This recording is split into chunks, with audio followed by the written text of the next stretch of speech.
মেয়েদের গালে থাপ্পড় মোড়ে কি মজা। নরম গাল, থাপ্পড় মেরে শান্তি। ইচ্ছে করতেছে আরো থাপ্পড় মারি। কিছু বুঝলেন না তো, চলুন ফ্ল্যাশব্যাকে যাই। আর কোনোদিন যেন আমার পেছনে না দেখি। আমি কি কুত্তা যে তোর মতো কুত্তির পিছনে যাব? কি আমি কুত্তি? তুই কুত্তি না হলে কলেজের ছেলেগুলো তোর পিছনে কুত্তার মতো ঘুরঘুর করতো না। তোর মতো লুচ্চার সাথে প্রেম করা আমার সবচেয়ে বড় ভুল হয়েছে। আমি তো লুচ্চাই, সেটা তুই এখন বুঝলি? তোর সাথে কেন যে কথা বলছি, অসহ্য একটা। এখন তো অসহ্য লাগবেই কুত্তি। আমারে কুত্তি বলবি না। তাহলে তোকে কি বলবো? ইরা কুত্তি। আপদ বিদায় হ, তোর সাথে ব্রেকআপ। তুই কি ব্রেকআপ করার কে? আমি করতেছি ব্রেকআপ। আর এই নে তোর ব্রেকআপ গিফট। বলে মুখ থেকে চুইংগামটা বের করে ওর চুলে আটকায় দিলাম। যা, আমি তোকে ভুলে যাব, কিন্তু এই চুইংগামের জন্য তুই আমাকে মনে রাখবি। টাটা XGF বলেই দিলাম দৌড়। এখানে থাকলে হয়তো কপালে কষ্ট ছিল। এই হলো ফ্ল্যাশব্যাক। এখন বর্তমানে আসুন, আপনাদের সাথে পরিচয়টা সেরে ফেলি। আমি ইমন, ইন্টার সেকেন্ড ইয়ারে পড়ি। বাবা মার দুই মাত্র সন্তান, বর্তমানে এলাকার বাইরে আছি। আর যার থেকে পালিয়ে আসলাম উনি হলেন আমার GF, সরি XGF, ইরশাদ জাহান ইরা। আমরা সেম ইয়ারই পড়ি। এরাও এখানে পড়তে আসছে, গার্লস হোস্টেলে থাকে আর আমি ম্যাসে। 1 বছর হলো ওর আর আমার রিলেশনের। 1 বছর রিলেশনে প্রায় প্রতি সপ্তাহে একবার ঝগড়া হবে, আর বাকি দিনগুলো রাগ করে চলে যেত। আমি ইরাকে প্রথম প্রপোজ করেছিলাম। কিছুদিন ঘোরাঘুরির পর রাজি হয়েছিল। ভেবেছিলাম এবার হয়তো লাইফটা মজায় কাটবে, কিন্তু এই মেয়ে যে প্যারা দেওয়া শুরু করছিল, কিছু হইলেই গাইল ভাই সব একসাথে। আজ আমিও সবগুলো শোধ তুলে নিলাম। সুদে আসলে নরম গালগুলোয় থাপ্পড় মেরেছে কি মজা। ইচ্ছে করতেছে গিয়ে আরো 2-1টা মেরে আসি, কিন্তু বেশি জিনিস ভালো না, তাই আর যাব না। বন্ধুদের কাছে আসলাম, তখন সিয়াম বলল, কিরে হাঁপাচ্ছিস কেন? মামা ইরার সাথে ব্রেকআপ করে আসলাম। তাহলে থাম, আমি গিয়ে প্রপোজটা করে আসি। যা, ওকে আমি থাপ্পড় মেরে আসলাম, আমার রাগটা ও তোর উপর দিয়ে দিবে। তাহলে থাক, চল মেসে যাই। চল। ম্যাচে এসে বিছানায় শরীরটা ছড়িয়ে দিলাম। তখনই ফোনটা বেজে উঠল। হ্যালো, কে? নাম্বারটা দেখো। ভাইয়ার নাম্বার। ভাইয়া বলো। একটা ঘটনা ঘটেছে। কে মরলো আবার? আরে তুই ফাজলামি করিস না। কি হয়েছে সেটা বলো। আমি যখন কুমিল্লায় থাকতাম তখন একটা মেয়ে আমার সাথে কাজ করতো। মেয়েটা অনেক সুন্দরী। ভালো তো। আমি মেয়েটাকে ভালোবাসি। ভালো তো, তারপর? মেয়েটাও আমাকে খুব ভালোবাসে। ভালো তো, তারপর? আমি ওকে বিয়ে করতে চাই। ভালো তো, তারপর? তুই আব্বা আম্মুকে বল না। তারপর? শুধু তারপর তারপর করছিস কেন? কি করবো সেটা বল। তাতে আমি কি পাবো? কি চাস? বাইক। ওকে, কিন্তু আগে কাজ। ওকে, তুই আম্মুকে গিয়ে বল। তুই আয় না। টিসির জন্য অ্যাপ্লাই করছিলাম না, ওটার জন্য থাকতে হবে। ও আচ্ছা, তারপর? আমি আব্বু আম্মুকে ফোন করে পুরো পাম দিতাছি। তুই আমার ভাই, তুই ছাড়া আমার কি আছে বল। হইছে, মনু পাম দিও না, আমার কথাটা যেন মনে থাকে। থাকবে। শুন, ফোনে লোড দিয়ে দে, আম্মুকে ফোন দিতে হবে। 2 মিনিট দাঁড়া। ফোনটা কেটে দিলাম। কিছুক্ষণ পর ভাইয়া 100 টাকা লোড দিয়ে দিল। আম্মুকে ফোন দিলাম। কেমন আছো আম্মু? ভালো বাবা, তুই? ভালো। কিছু কথা ছিল। ফোনে টাকা নেই, কলটা ব্যাক করো তো। ফোনটা কেটে দিলাম। একটু পর আম্মু ফোন দিল। হ্যাঁ, কি বলবি বল। আসলে আম্মু, ভাইয়া না একটা মেয়েকে খুব ভালোবাসে, ওকে বিয়ে করতে চায়, কিন্তু ভয়েতে বলতে পারছে না। আম্মু, মেয়েটা না অনেক ভালো, দেখতে অনেক সুন্দরী, পুরীর মতো দেখতে। তুমি না করো না আম্মু, আর আব্বুকে রাজি করাও, প্লিজ প্লিজ প্লিজ। আচ্ছা, আমি ফাহাদের সাথে কথা বলতেছি, আর তোর আব্বুকেও বলতেছি। ওকে আমার সুইট মা, তুমি দুনিয়ার বেস্ট মা। হইছে, আসবি কোন দিন? টিসি দিলেই আমি চলে যাব।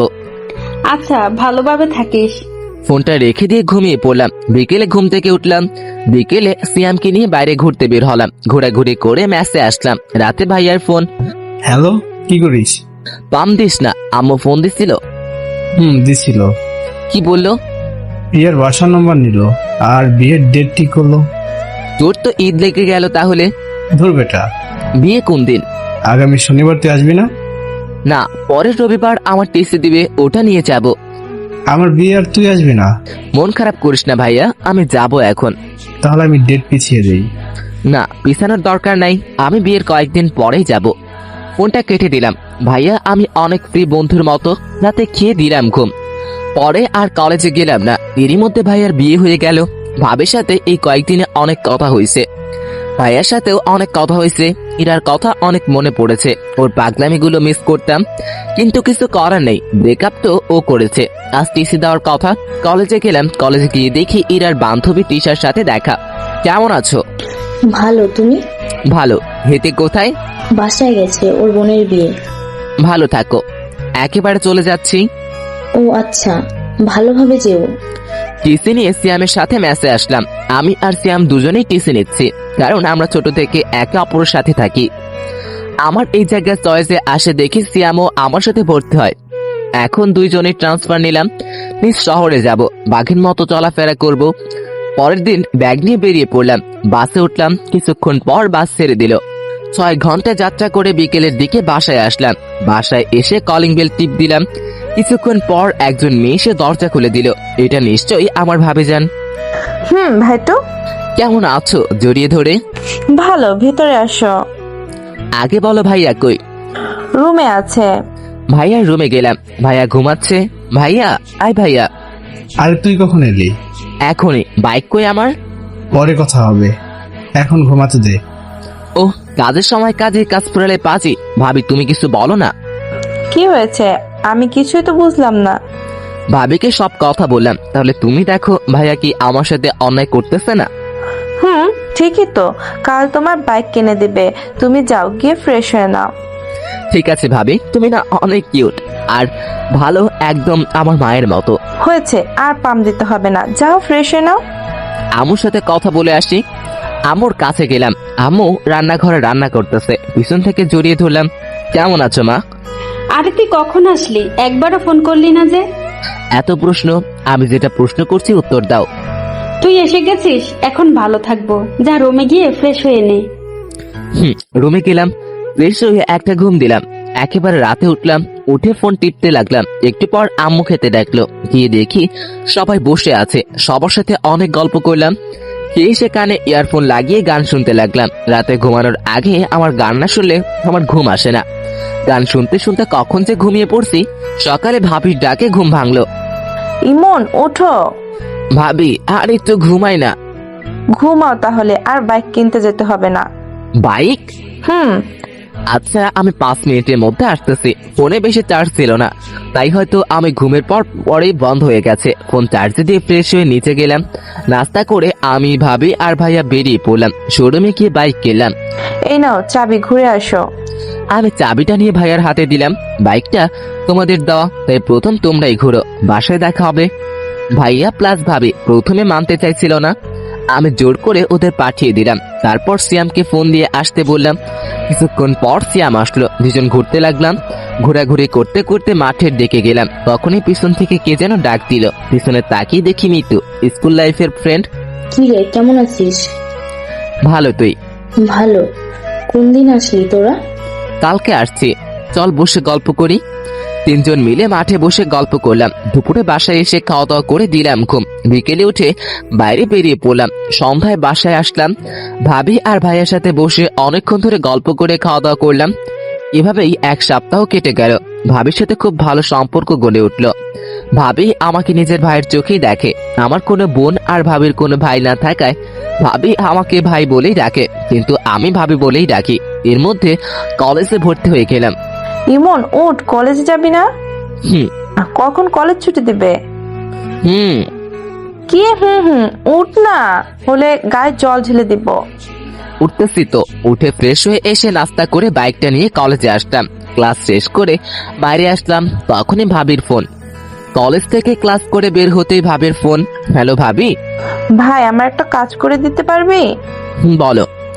আমার বোন আজ আসবে, তুই যদি ওকে একটু স্টেশন থেকে নিয়ে আসতিস। আচ্ছা, কিন্তু আমি চিনবো কেমন করে? ও নীল ড্রেস পরে আছে, একটু তাড়াতাড়ি যা ভাই, আমার ও ওয়েট করে আছে। বলেই ভাবি ফোনটা কেটে দিল। বন্ধুদের থেকে বিদায় নিয়ে স্টেশনে আসলাম। এখানে তো অনেক মেয়ে নীল ড্রেস পরা থাকতে পারে, কিন্তু ভাবির বোনকে চিনবো কেমন করে? কিছুক্ষণ ঘোরাঘুরি করার পর একটা নীল ড্রেস পরা মেয়ে দেখতে পেলাম, কিন্তু মাথা নিচু করে বসে আছে। আমি তার কাছে গেলাম। এইটাই হয় মনে হয়, কিন্তু এইভাবে বসে আছে কেন? এই যে বেয়ান সাহেব, ভিক্ষা করা হলে বাসায় যাই। মেয়েটা মাথা তুলে আমার দিকে তাকালো। মেয়েটাকে দেখে আমার তো শক খেয়ে মারা যাওয়ার অবস্থা। কুত্তা, তুই এখানে?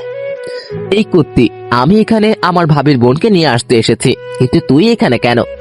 আমি আমার বোনের বাসায় এসেছি। তোর বোনের নাম কি? রিয়া। আর দুলাভাই? ফাহাদ। হোয়াট দ্য আরে ফুডা কপাল, শেষমেশ আমার এক্স না আমার ভাইয়ের শালি। উপরওয়ালা ঠাডা ফেলাও আমার উপরে। কে রে, চুপ কেন? কি বলবো, সবই কপাল। চল এখন। আমি কেন যাব তোর সাথে? তোকে এখনো জুতা মারিনি, তোর কপাল। আমার সাথে যাবে কারণ তোর দুর্ভাগ্য বশত তোর বোন আমার ভাবি, আর আমার ভাইয়ের তুই শালি। আমার কথা শুনে ইরার উপর ঠাডা পড়ার মতো অবস্থা। আমি এই বিয়ে মানি না, আমি এক্ষুনি আপুকে বাসায় নিয়ে যাব। তাই নাকি? যা, আমি আমার ভাইয়ের আবার বিয়ে দিব। আমার কথাটা শুনে ইরা চুপ করে রইল। কি, বাসায় যাবেন না ফিরে যাবেন? ইরা ব্যাগটা নিয়ে উঠে দাঁড়ালো আর সামনের দিকে হাঁটা শুরু করলো। ও সামনে হাঁটছে আর আমি পিছনে পিছনে। আমি বাইকের কাছে এসে থেমে গেলাম, কিন্তু ও হাঁটতে থাকলো। এই যে ম্যাডাম, বাইক এখানে। ও পিছনে তাকালো, আবার আমার কাছে আসলো। আমি বাইক স্টার্ট দিলাম, কিন্তু ও দাঁড়িয়েই রইলো। কি হলো, ওটার ইচ্ছে আছে কি? ইরা কোনো কথা না বলে বাইকে উঠে বসলো। বাসার দিকে যেতে লাগলাম, তখন ইরা বলল, শোন আপু যেন না জানে যে তুই আমাকে চিনিস আর আমাদের সম্পর্ক ছিল। সেটা তুই না বললে আমি বলতাম। ভালো। বাইক চালাচ্ছিলাম, হঠাৎ করে সাইডে মিরর ইরার চেহারাটা দেখলাম। বাপাসে চুলগুলো উঠছিল আর ইরা ওগুলো হাত দিয়ে ঠিক করছিল। খুব সুন্দর লাগছিল। চুইংগিমের জন্য একটা নতুন হেয়ার কাটিং দিতে পারলি, একটা থ্যাঙ্কস দিলি না? কুত্তা, ওই দিন যদি তোরে পাইতাম, জানিস আমার চুইংগাম উঠাতে কত কষ্ট হয়েছে। ভালো তো। ইরা আর কোনো কথা বললো না। বাসার সামনে আসতে রাস্তায় মিতুর সাথে দেখা। মিতু দেখার সাথে সাথে ডাক দিল, কই যাস? মার্কেটে যাব একটু। এটা কে? ভাবির বোন। আমাকে একটু মার্কেটে নিয়ে যাবি? তুই দাঁড়া, আমি নামিয়ে দিয়ে আসছি। আচ্ছা, তাড়াতাড়ি আয়। আমি বাইকটা নিয়ে বাসার সামনে আসলাম। ভিতরে যান, আমি আসছি। ইরা কিছুক্ষণ আমার দিকে তাকিয়ে রইল। আমি বাইকটা ঘুরিয়ে চলে আসলাম। মিতুকে নিয়ে মার্কেট করলাম। মার্কেট শেষ করে বাসায় আসলাম। বাসায় এসে ফ্রেশ হয়ে শুয়ে পড়লাম। কিছুক্ষণ পর ভাবি খাওয়ার জন্য ডাকলো। নিচে গেলাম খাওয়ার জন্য। গিয়ে দেখি এরা বসে আছে। আমি ওর সামনে বসে পড়লাম। আমি নিজের মতো খেতে লাগলাম আর ভাইয়া আর ভাবির সাথে কথা বলতে লাগলাম। এরা মাঝে মাঝে আমার দিকে তাকাচ্ছিল, মনে হয় কিছু বলতে চাইতেছিল। আমি খাওয়া শেষ করে উপরে আসতে যাব, তখনই ভাবি ডাক দিল, ইমন, এরাকে একটু ঘুরিয়ে নিয়ে আসিস প্লিজ। আমি আজ পারবো না, বাসা অনেক কাজ আছে।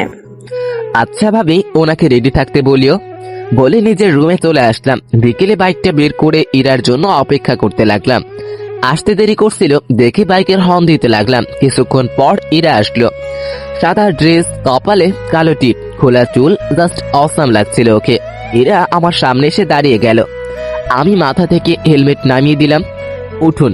ইরাকে নিয়ে বাইকে ঘুরতে লাগলাম। হঠাৎ করে ফোনটা বেজে উঠলো। বাইকটা থামিয়ে ফোনটা বের করলাম। বের করে দেখি মিতুর ফোন। হ্যালো। কই তুই? পার্কের পাশের রাস্তায়। পার্কে আয়, আমি ওয়েট করছি। আচ্ছা দাঁড়া। ফোনটা রেখে দিয়ে পার্কে গেলাম। গিয়ে দেখি মিতু বসে আছে। আমি বাইকটা রাখলাম আর ইরাকে বললাম, আপনি এখানে বসুন, আমি আসছি। আসলে আমি এখানে এসেছি ইরাকে জ্বালানোর জন্য না, হলে আসতাম না। আমি ভালো করেই জানি ইরা আমাকে এখনো খুব ভালোবাসে, কিন্তু প্রকাশ করে না। আমি মিতুর পাশে গিয়ে বসলাম, ওর সাথে কথা বলতে লাগলাম। এদিকে ইরা একাই বসে আছে আর ভাবতেছে, কুত্তাটা কোনো দিন ভালো হবে না। এই জন্যই ওর সাথে আমার রিলেশনটা ভাঙলো। ইচ্ছে করছে গিয়ে মাথা ফাটিয়ে দেই। কি রকম কাছে গিয়ে বসে আছে কুত্তা, লুচ্চা বজ্জাত। ইরা ইমনকে যে ইচ্ছে করে গালি দিতে লাগলো। ইমন আর মিতু কথা বলতেছিল। হঠাৎ করে মিতু ইমনের কাঁধে ওর মাথাটা রাখলো। সেটা দেখে ইরা রাগ চরম সীমানায় পৌঁছে গেল। ইরা ইমনের বাইকটাতে একটা লাথি দিল, বাইকটা নিচে পড়ে গেল। আমি পিছন থেকে একটা শব্দ পেয়ে পিছনে তাকিয়ে দেখি বাইকটা নিচে পড়ে আছে।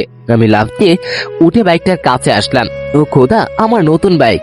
ইরা তখন সাইড থেকে একটা লাথি দিয়ে বাইকের পিছনের ইন্ডিকেটর মারলো। সাথে সাথে ওটা ভেঙে পড়ে গেল। ওই খাড়া, আমার নতুন বাইকের ভাঙার সাহস কেমন হয় তোর কুত্তি? কুত্তা, তোর বাইকেরও ভাঙবো আর তোকেও। বলেই আমার পায়ে লাঠি দিয়ে মারলো। এত জোরে মেরেছে যে পায়ে লাগার সাথে সাথে ব্যথা শুরু হয়ে গেল। আরে আরে লাগছে তো, একে তো আমার বাইক ভাঙছোস, তার উপর আমাকে মারলি, আজ তোকে ছাড়বো না, আমাকে মারা, আজ তোকে ছাড়বো না। বলেই ওর হাতে লাঠিটা নিয়ে ফেলে দিলাম। ওর কোমরে এক হাত দিয়ে ওকে টান দিয়ে নিজের কাছে নিয়ে আসলাম। ইরা সারার জন্য ছটফট করছে। কুত্তা ছাড় আমায়। আমি ওর ঠোঁটে হাত দিয়ে চুপ করতে বললাম। ইরা ঠোঁটের কাছে ঠোঁট নিয়ে গেলাম। ইরা বড় বড় চোখ করে আমার দিকে তাকালো। ওর আরো কাছে যেতে নিজের চোখ বন্ধ করে ফেললো। তখন ইরা মনে মনে বলল, ইমনের এমন কাজে আশায় কেমন জানি ভেতরে একটা অন্যরকম ভালো লাগা কাজ করতে লাগলো, তাই নিজের চোখ বন্ধ করে ফেললাম। আমি ওর ঠোঁটের কাছে ঠোঁট নিয়ে গেলাম। ওর নিঃশ্বাসের শব্দ স্পষ্ট শুনতে পাচ্ছিলাম। ওর কাছে যাওয়া, ও আরো জোরে নিঃশ্বাস নিতে লাগলো। ওর ঠোঁটগুলো যেন আমাকে টানতে লাগলো। ওর ঠোঁটগুলো গোলাপের পাপড়ির মতো লাগছিল। আমি ওর ঠোঁটের সাথে ঠোঁট মিলিয়ে দিলাম। ইরাকে কিস করার সাথে সাথে ও চোখ খুলে ফেললো। তখন ইরা মনে মনে বলল, ইমন কিস করার সাথে সাথে কেমন যেন একটা ভালো লাগা অনুভূতি কাজ করতে লাগলো। প্রথমে কিছুটা ভয় পেয়েও গেছিলাম। 3 মিনিট পরে ইরাকে ছেড়ে দিলাম। দুজনে হাঁপাতে লাগলাম। আজ প্রথম ইরাকে কিস করলাম। কুত্তা, তুই আমাকে কিস করলি কেন? তুই আমার বাইক ভাঙতে চাইছিলি কেন? আমার ইচ্ছে হয়েছে, আমি ভাঙছি। আমারও ইচ্ছে হয়েছে, আমি কিস করছি। কেন, আমার ঠোঁট কি তোর বাপের সম্পত্তি? না, আমার ভাবির সম্পত্তি। তাই দেখে তুই আমাকে কিস করবি? সেটা আমার বাইক ভাঙচুর করার আগে ভাবা দরকার ছিল। ইরা আর কোনো কথাই বলল না। মিতুর কথা মনে পড়তেই আমি মিতুর কাছে আসলাম। মিতু ফোন টিপতেছে। তাহলে পিছনে কি হয়েছে ও হয়তো দেখেনি। তখন মিতুকে জিজ্ঞেস করলাম, কিরে কি করিস? তুই কই গেলি তখন? একটা কাজ ছিল, বাসায় যাব, চল। চল। মিতুকে বিদায় দিয়ে ইরার কাছে আসলাম। ইরা গাছের সাথে হেলানি দিয়ে দাঁড়িয়ে আছে। আমি বাইকটা তুলে স্টার্ট দিলাম। ইরা পিছনে এসে বলল, ইরার সাথে লজ্জায় কোনো কথা বলার ইচ্ছে হচ্ছে না। কেমন করে কি যে হয়ে গেল। ইরা ভাবতে লাগলো, ইমন কি তাহলে এখনো আমাকে ভালোবাসে? আমি তো এখনো ওকে ভালোবাসি, কিন্তু কুত্তাটা বুঝলে তো সব সময় ওর লুচ্চামি করতেই লাগবে। মনে হচ্ছে গলা টিপে মেরে ফেলি বাদরটাকে। আমি নিজেও ভাবতে পারিনি ইমন আমাকে কিস করবে। এসব ভাবতে ভাবতে ইরার ঠোঁটের কোণে একটা মুচকি হাসি ফুটে ওঠে। দুজনে বাসায় আসলাম। ওকে নামিয়ে দিয়ে বাইকটা রাখলাম। তারপর নিচের রুমে গেলাম। ফ্রেশ হয়ে শুয়ে পড়লাম। কিছুক্ষণ পর আম্মু খেতে ডাকলো। গিয়ে দেখি এরা বসে আছে। আম্মু, ভাইয়া আর আব্বু কই? ওরা আসেনি, তোরা খেয়ে নে। ইরা আমার সামনে বসে আছে। দুজনে মাথা নিচু করে খেতে লাগলাম। ভাবি আসলো। কি রে ইরা, কেমন ঘুরলি? ভালো আপু, জায়গাটা অনেক সুন্দর। আচ্ছা খেয়ে নে। আমি খেয়ে নিজের রুমে চলে আসলাম। রাতে ঘুম ধরছিল না, তাই ছাদে গেলাম। একটু পর মিতুর ফোন আসলো। কি রে, কি করছিস? এই তো ছাদে দাঁড়িয়ে আছি। শুয়ে আছি। মিতুর সাথে কথা বলতে লাগলাম। তখন ইরা ছাদে এসে দেখে ইমন কার সাথে যেন খেসে হেসে কথা বলতেছে। ইরা রাগ উঠে যায়, কারণ সে তো এখনো ইমনকে নিজের চেয়েও ভালোবাসে। তখন ইরা মনে মনে বলল, কুত্তাটা কোনোদিনও ভালো হবে না। নিশ্চয়ই বদমাস মেয়েটার সাথে কথা বলছে। আজ ওর একদিন কি আমার একদিন। হঠাৎ করে আমি সামনে তাকিয়ে দেখি ইরা। মিতু ফোনটা রাখ, আমি পরে ফোন দিচ্ছি। আচ্ছা। মিতু ফোনটা কেটে দিল। ইরা আমার কাছে আসলো। কার সাথে কথা বলছিলি? মিতুর সাথে। এরপর থেকে যেন ওই ডাইনির সাথে কথা বলা আর দেখা করা না দেখি, বলে দিলাম। কেন, কথা বললে কি করবা? কি করব দেখাচ্ছি, দাঁড়া।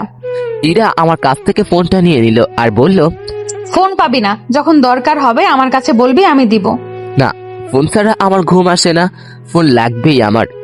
বলছি না পাবি না। ইরার কাছ থেকে ফোন কেড়ে ফোনটা নিতে গেলাম। তখনই ওর চোর পকেটে ফোনটা ঢুকিয়ে দিল। এই চোর পকেটটা কি জানতে চাহিয়া লজ্জা দিবেন না? এইবার নিয়ে দেখা। মনটা খুব হতাশ হয়ে গেল। আমি নিচে যেতে লাগলাম।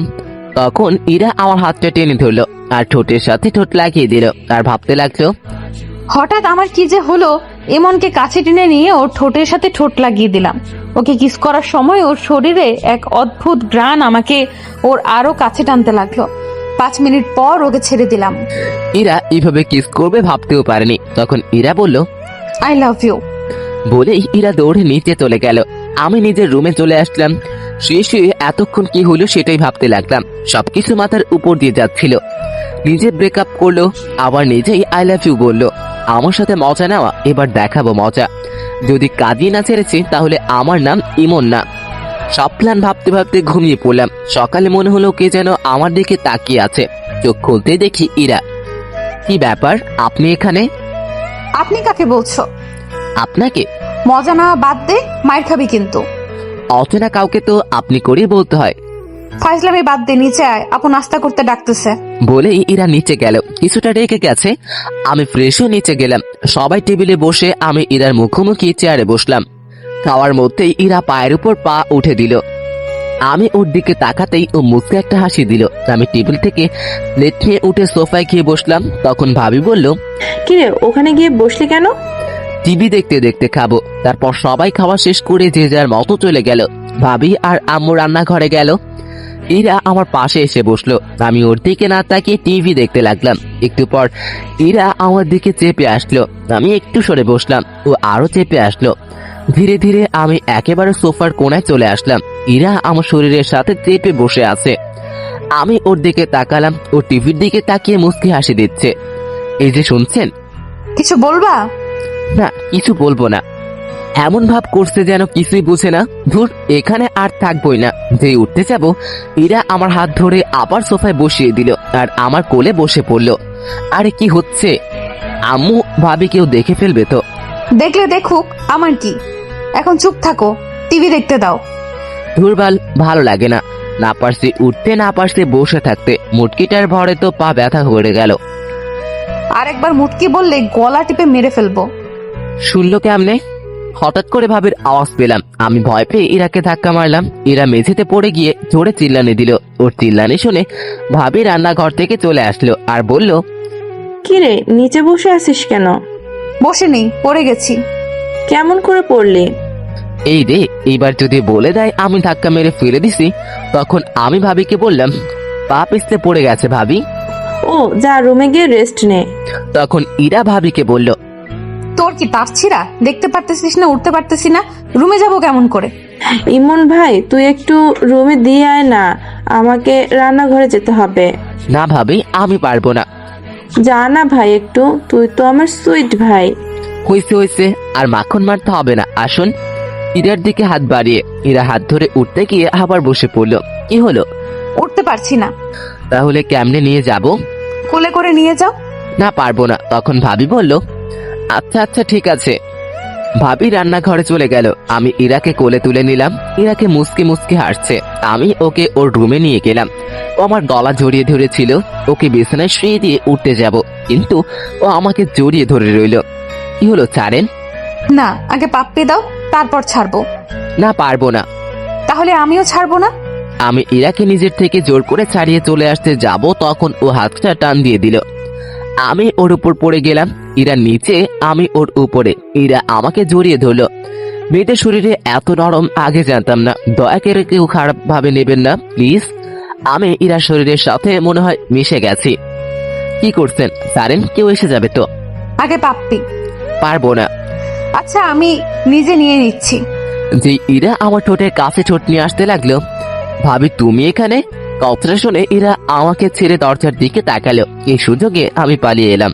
কুত্তা, আমাকে টুপি পরানো, পরে দেখে নিব। আমি ওখান থেকে চলে আসলাম। নিজের রুমে এসে ফোন টিপতে লাগলাম। বিকেলে মিতুর ফোন আসলো। কই আছিস? বাসায়। দেখা করতে পারবি? কোথায়? বড় মাঠে আয়। আচ্ছা একটু দাঁড়া, আমি যাচ্ছি। বাসা থেকে বাইকটা নিয়ে বেরিয়ে পড়লাম। ইরার সাথে দেখা হয়নি, চুপচাপ চলে আসলাম। দেখতে পেলে কি যে করতো। মিতুর কাছে আসলাম। মিতুর সাথে অনেকক্ষণ গল্প করলাম। সন্ধ্যার দিকে হঠাৎ ফোনটা বেজে উঠলো। বের করে দেখি ভাবির ফোন। হ্যালো। কই তুই? আমি তো মার্কেটে আসলাম একটু। বাসায় আয় তাড়াতাড়ি। আচ্ছা। মিতুকে ওর বাসায় নামিয়ে দিয়ে বাসায় আসলাম। ফ্রেশ হয়ে ভাবির রুমে গেলাম। গিয়ে দেখি ইরা আর ভাবি গল্প করতেছে আর চা খাচ্ছে। তখন আমি ভাবিকে বললাম, ভাবি ফোন দিলে যে? সে কখন বের হয়েছিস না বলে তাই ফোন দিলাম। বস, তোর জন্য চা নিয়ে আসি। ভাবি চা আনতে গেল। আমি সোফায় বসে ফোনটা বের করে টিপতে লাগলাম। ইরা আমার সামনে এসে ফোনটা কেড়ে নিয়ে বিছানায় ছুঁড়ে মারলো আর রাগী গলায় বলল, কই ছিলি? মিতুর সাথে দেখা করতে গিয়েছিলাম, ও ফোন দিছিল। ওকে জ্বালানোর জন্য বললাম। তুই ওই ডাইনির কাছে গেছিস কেন? আমার ফ্রেন্ডের সাথে আমি দেখা করতে যাব, এটা স্বাভাবিক ব্যাপার। না, দেখা করতে যাবি না। ওই মেয়ের নজর ভালো না। 2 দিন দেখেই বুঝে গেলেন ওর নজর খারাপ। ও তোর দিকে কেমন করে তাকায়। তুই ওর সাথে কথা বলবি না, এমনকি কোনো মেয়ের সাথে কথা বলবি না। কেন? আমি কোন মেয়ের সাথে কথা বললে দোষ আর আপনি ছেলের সাথে কথা বললে কিছু না? আমার কথাটা শুনে ইরা চুপ হয়ে গেল। আসলে আমার ইরার ব্রেকআপ এই কারণেই হয়, ওর একটা ফ্রেন্ড ওকে লাইক করতো আর আমি ওকে বলেছিলাম যাতে ওর সাথে কথা না বলে, কিন্তু ও শোনেনি। উল্টো আমি কোনো মেয়ের সাথে কথা বললে সে রাগ দেখাতো। এরই মধ্যে ভাবি চলে আসলো। ভাবি আসতেই ইরা নিজের জায়গায় কি বসলো। এনে চা। দাও। ভাবির সাথে অনেক গল্প করলাম। রাতে খাবার টেবিলে ইরা আমার দিকে মাঝে মাঝে তাকাচ্ছিল, কিন্তু কিছুই বলছিল না। রাতে খেয়ে ঘুমিয়ে পড়লাম। কাল থেকে কলেজ যেতে হবে। সকালে ইরার ডাকে ঘুম ভেঙে গেল। কি হলো? কলেজে যাবা না, উঠো। আমি কিছু না বলে উঠে ফ্রেশ হতে গেলাম। ফ্রেশে বেরিয়ে দেখি ইরা নাস্তা হাতে নিয়ে দাঁড়িয়ে আছে। টেবিলে নাস্তার প্লেটটা নিয়ে আমার কাছে আসলো। আপনি নাস্তা করেছেন? না, সকালে মিষ্টি নাস্তা করব দেখে নাস্তা করিনি। মানে? দাঁড়াও দেখাচ্ছি। ইরা আমার কাছে আসলো, হালকা করে ঠোঁটে একটা কিস করলো। এই হলো আমার মিষ্টি নাস্তা, তাড়াতাড়ি নাস্তা করে রেডি হয়ে নিচে আসো। বলেই ইরা চলে গেল। আমি এখনো থ হয়ে দাঁড়িয়ে আছি। এই মেয়ের মতিগতি বোঝা আমার পক্ষে সম্ভব না। নাস্তা করে রেডি হয়ে ব্যাগটা নিলাম। নিচে আসতেই আম্মির ডাক পড়লো। আম্মু বলো। এই নে, 1000 টাকা হাতে ধরিয়ে দিয়ে, আমার কাছে তো টাকা আছে। লাগবে রেখে দে। আর ইরাকে সাথে নিয়ে যা, ওকে একটু তোদের কলেজটা ঘুরিয়ে দেখাস। ও বাসায় একা একা কি করবে? তোর সাথে গেলে মনটা একটু ভালো থাকবে। আচ্ছা রেডি হতে বলো। আমি রেডি। পিছন থেকে ইরা বলল ও তার মানে আগে থেকেই ঠিক করা সবকিছু, তাই বলে হঠাৎ এত টাকা দিচ্ছে, সেটা আবার আম্মু, ভাবা যায়? হইছে হইছে, যা এখন। ইরার দিকে তাকালাম। নীল ড্রেস, খোলা চুল, জাস্ট রূপকথার রাজকন্যা। আমি বাইকটা বের করে আনলাম। ইরা বাইরে দাঁড়িয়ে আছে। আমি ইরার সামনে গেলাম। তখন ইরা আমাকে বলল, কেমন লাগছে আমাকে? আপনি কি ফ্যাশন শোয়ে যাচ্ছেন, না ছেড়ে পটাবেন যে এত সাজগোজ? ইরার মুখ কালো হয়ে গেল। ইরাকে এইভাবে দেখলে কলেজের যে কোনো ছেলে ক্রাশ খাবে। তোমার যখন ভালো লাগছে না তাহলে চেঞ্জ করে আসি। থাক, লাগবে না, উঠো। ইরা উঠে বসে আমাকে শক্ত করে জড়িয়ে ধরলো। ইরাকে নিয়ে কলেজে আসলাম। বাইকটা পার্ক করে সিয়ামের কাছে আসলাম। সিয়াম ওর মামার বাসায় ছিল। তখন সিয়াম বলল, কিরে এরা এখানে? সিয়ামকে সব বললাম। ভাই তোর ভাগ্য বলতে হবে। কিন্তু ওকে আগে একটু ভালো মতো মজা দিতে হবে, আমাকে নিয়ে ফাইজলামি। তারপর দুজনে ইরার কাছে আসলাম। সিয়াম আর ইরা কথা বলল। আমি ইরাকে বললাম, আচ্ছা এখানে থাকুন, আমরা ক্লাস করে আসছি। তখন ইরা বলল, আমি কি করব এখানে? চত্বরে বসে থাকুন। আমি একা বসে থাকবো? থাকুন, আমি ক্লাস করে চলে আসব। আমি আর সিয়াম ক্লাসের দিকে যেতে লাগলাম। পিছনে ফিরে দেখি ইরা বসে আছে, আর কিছু ছেলে ওর দিকে যাচ্ছে, হয়তো কথা বলবে। ছেলেগুলো ইরার কাছে গিয়ে কি যেন কথা বলতেছিল। আমি আর সিয়াম ক্লাসে না গিয়ে ওদের কাছে গেলাম আর বললাম, কি হয়েছে ভাইয়া? আর ইমন ভাই তুমি এখানে? কি হয়েছে? আসলে ভাই আমার ফ্রেন্ড এই আপুকে অনেক পছন্দ হয়েছে, তাই কথা বলতে আইছিলাম। ওটা তোদের ভাবি হয়। ভাই আগে বলবা তো, ভুল হয়ে গেছে, আর হবে না। আপু মাফ করে দিন প্লিজ। ছেলেগুলো চলে গেল। তখন সিয়াম আমাকে বলল, তোকে আজ ক্লাস করতে হবে না, তুই ওকে নিয়ে ঘুরে আয়। বাইকটা নিয়ে আসি। বাইকটা নিয়ে ইরার সামনে আসলাম। ইরা উঠে শক্ত করে জড়িয়ে ধরলো। সবাই আমার দিকে তাকিয়ে আছে। ভাবি যে রোমান্স বাইরে গিয়ে কইরেন, এটা ক্যাম্পাস। বলে সিয়াম দৌড়ে চলে গেল। আমি বাইকটা জোরে টান দিলাম।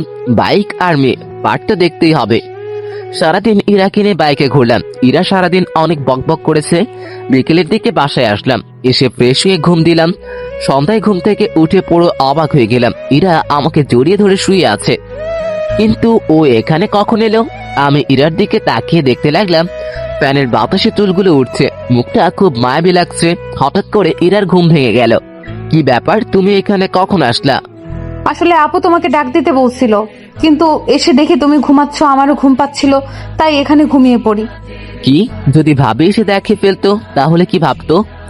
যা ভাবার তাই ভাবতো। এখন উঠে ফ্রেশ হয়ে নিচে আসো। আমার কপালে একটা পাপ্পি দিয়ে ইরা চলে গেল। মেয়েটার মায়ের আরো পড়ে যাচ্ছি। কি যে করি, ওকে কষ্ট দিতে পারছি না। আমি যে ওকে ভালোবাসি, তাহলে কষ্ট কেমন করে দেই? আর ওর থেকে দূরে থাকতেও পারবো না। কালকেই ওকে সব বলবো। উঠে ফ্রেশ হয়ে নিচে গেলাম। ভাবি আর ইরা আর আম্মু বসে কি যেন বলা বলি করছে। আমি যেতেই চুপ হয়ে গেল। তখন আম্মু বলল, ঘুম হলো? তারপর ভাবি বলল, খুব ভালো ঘুম হয়েছে তাই না? কি বলছো কিছুই বুঝতেছি না। থাক, আর বোঝা লাগবে না। আপনাকে আর কিছু বুঝাতে হবে না, বস এখন। আমি গিয়ে ভাবির পাশে বসলাম। তখন আম্মু বলল, তোরা গল্প কর, আমি রান্নাঘরে যাই। আম্মু রান্নাঘরে চলে গেল। তখন ভাবি বলল, আমিও যাই, আম্মুকে সাহায্য করি। ভাবিও চলে গেল। আমি বসে ফোন টিপতেছি আর টিভি দেখতেছি। হঠাৎ ইরা এসে আমার কোলে শুয়ে পড়লো আর টিভি দেখতে লাগলো। আরে কি করছো? ভাবি এসে যাবে তো। আসলে আসুক, আমার কি। ইরা টিভি দেখতে লাগলো আর আমি রান্নাঘরের দিকে তাকিয়ে রইলাম। ভাবি আসছে কিনা ইরার দিকে তাকালাম। ইরা টিভি দেখতে ব্যস্ত। ইচ্ছে করছে ইরার মাথায় হাত বুলিয়ে দিই, কিন্তু কেন জানি সাহস হচ্ছিল না, তাই চুপচাপ বসে রইলাম। একটু পর ইরাকে ভাবি রান্নাঘর থেকে ডাক দিল। ইরা উঠে রান্নাঘরে চলে গেল। একটু পর এক কাপ চা হাতে নিয়ে আসলো, এনে আমাকে দিল আর পাশে বসে পড়লো। অর্ধেকটা চা খেতেই ইরা কাপটা নিয়ে বাকিটা চা খেতে লাগলো। আমি ওর দিকে তাকিয়ে রইলাম। তখন ইরা বলল, কি হলো, এভাবে তাকিয়ে আছো কেন? তাই এমনি। বজ্জাত কোথাকার। চায়ের কাপটা নিয়ে নিল। রাতে খাবার খেয়ে রুমে আসলাম। এসে গান শুনতে শুনতে ঘুমিয়ে পড়লাম। সকালে ঘুম থেকে উঠে ফ্রেশ হয়ে নিচে গেলাম। ইরা নাস্তার টেবিলে বসে আছে, আমিও বসে পড়লাম। খাওয়ার সময় ইরা পায়ে গোতা দিতে লাগলো। এক সময় পা সরিয়ে নিলাম। ইরার পা চেয়ারের সাথে লাগলো, তাই হয়তো ওর মুখ কালো হয়ে গেল। আমি নাস্তা করে কলেজে আসলাম। আজ ইরা কলেজে আসেনি, কারণ ওর ভাবির সাথে মার্কেটে যাওয়ার কথা ছিল। কলেজে ক্লাস করে বের হচ্ছি, তখনই মৃত্যু আসলো। কালকে ওই মেয়েটার সাথে তো খুব ঘুরলি। কেন, কি হয়েছে? না, তোকে একটা কথা বলার ছিল। কি কথা বল? এখানে না, বিকেলে পার্কে আয়। আচ্ছা চল, তোকে নামিয়ে দিই। মিতুকে বাসায় নামিয়ে দিয়ে বাসায় আসলাম। তখন আম্মু বলল, কই ছিলি? কলেজে। কই আবার থাকবো? তোর বাইকের পিছনে মেয়েটা কে ছিল? ও, ওটা আমার ফ্রেন্ড হয়।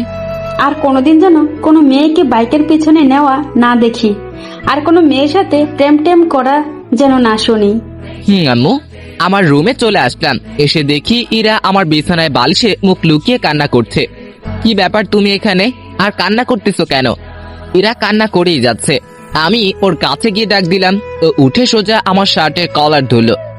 তোকে না বলেছিলাম ওই মেয়ের সাথে কথা বলবি না, কিন্তু তুই তো ওই ডাইনির সাথে বাইকে ঘোরাঘুরি করতেছিস। বলেই ইরা কান্না করতে লাগলো। আরে আমি তো ওকে বাসায় নামিয়ে দিতে গিয়েছিলাম। তোকে বাসায় নামিয়ে দিতে হবে কেন? ওর কি হাত পা নেই? ও চলতে পারে না? রিক্সায় যাবে, অটোতে যাবে, তোর বাইকে কেন? আর নিব না, হয়েছে। এবার কলার সারও লাগছে। ইরা আমাকে টান দিয়ে বিছানায় নিয়ে আসলো আর বুকের উপরে মাথা রেখে শুয়ে পড়লো। চুপচাপ থাকবি, আমাকে শুয়ে থাকতে দে। ঠিক আছে, সারাদিন না খেয়েছিলাম, এখনো না খেয়ে শুয়ে থাকি। হীরা আমার মুখ তুলে তাকালো, তারপর আমার কাছে এসে ঠোঁটের সাথে ঠোঁট লাগিয়ে দিয়ে চুষতে লাগলো। পুরো 5 মিনিট পর ছেড়ে দিল। দুজনেই হাঁপাতে লাগলাম। এইবার হয়েছে, এখন চুপচাপ শুয়ে থাকবি। ইরা আমার বুকে শুয়ে পড়লো। এক সময় ইরা ঘুমিয়ে পড়লো। আমি ওকে রেখে ফ্রেশ হয়ে নিচে এসে খাওয়া দাওয়া করলাম। তখন আমি ভাবিকে বললাম, ভাবি আমি তোমার ঘরে গিয়ে ঘুমালাম। কেন, তোর ঘরে কি হয়েছে? তোমার বোন শুয়ে আছে। তাতে কি হয়েছে? তুইও ওই ঘরে গিয়ে ঘুমা। কি বলছো জাতা? আচ্ছা আচ্ছা, তুই আমার ঘরে গিয়ে শুয়ে পড়। আমি ভাবির ঘরে গিয়ে শুয়ে পড়লাম। বিকেলে ঘুম থেকে উঠে দেখি ইরা আমার বুকের উপর মাথা রেখে শুয়ে আছে। কি মেয়ে রে বাবা! আমি ইরাকে ডাক দিলাম। একটু পর ইরার ঘুম ভাঙলো। চোখ মুখে ঘুমের ছাপ কম, রাগেরটাই বেশি। এভাবে তাকিয়ে আছো কেন? তোকে কি বলেছিলাম? আমার তো খিদে লাগছিল, তাই উঠে আসছিলাম। তারপরে কেন আমার পাশে গিয়ে শুয়ে পড়লি? ভাবি বলল যে তুমি আমার রুমে শুয়ে আছো, তাই আমি যেন তার রুমে শুয়ে পড়ি। তাই আমি এখানে এসে শুয়ে পড়ছিলাম। দোষ করছে আবার বড় বড় কথা। এখন চলো, আমাকে ঘুরতে নিয়ে যাবে। কিন্তু আম্মু যে বাইকে মেয়ে উঠাতে মানা করেছে।